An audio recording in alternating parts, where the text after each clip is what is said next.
مرحبا، أنا حسن. اليوم سأتحدث عن نفسي. أنا اسمي حسن. أنا من سوريا. أنا أعيش في كندا. أنا أعيش في مدينة مونتريال. أنا أعيش في مدينة مونتريال الكندية. أنا أحب مونتريال. مونتريال مدينة جميلة جدا. أنا أحب مونتريال جدا. أنا درست الهندسة المدنية. أنا درست الهندسة المدنية في 3 جامعات. أنا درست الهندسة المدنية في جامعة حلب.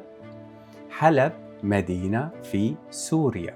حلب مدينة جميلة جدا. أنا أحب مدينة حلب.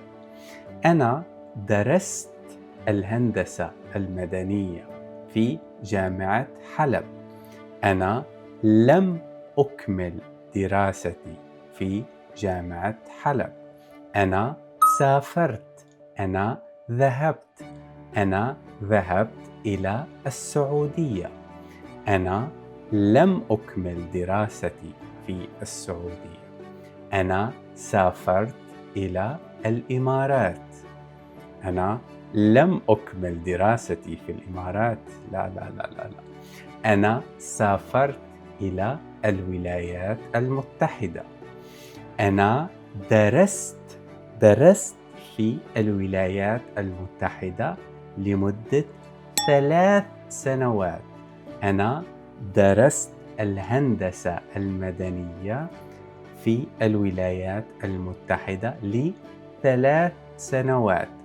أنا لم أكمل دراستي في الولايات المتحدة.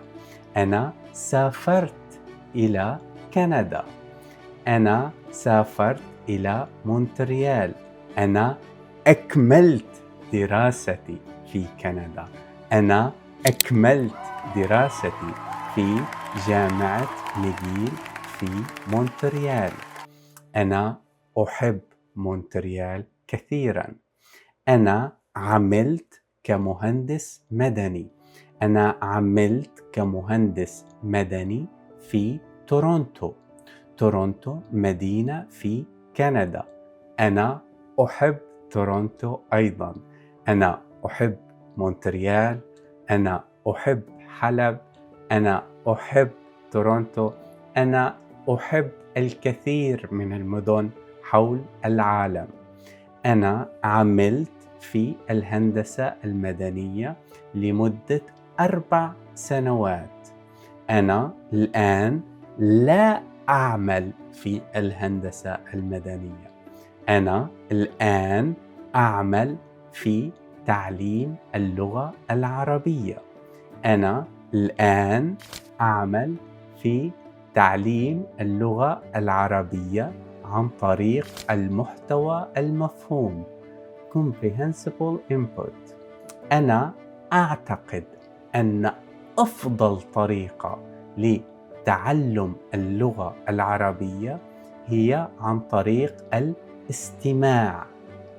الاستماع إلى محتوى مفهوم، الاستماع إلى مادة سهلة، إلى مادة بسيطة وواضحة. لهذا السبب أنا أعمل لبناء أكبر مكتبة إلكترونية من فيديوهات المحتوى المفهوم باللغة العربية.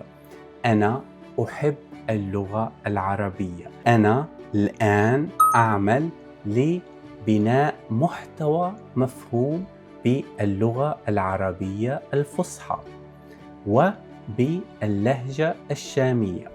في المستقبل أنا أريد أن أعمل لتوفير محتوى مفهوم في جميع اللهجات العربية. أنا أحب اللهجات العربية.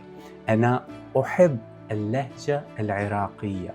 أنا أحب اللهجة المصرية، أنا أحب اللهجة المغربية، أنا أحب اللغة العربية جدا جدا جدا. وإذا كنت أنت تحب اللغة العربية انضم إلينا، أهلا وسهلا.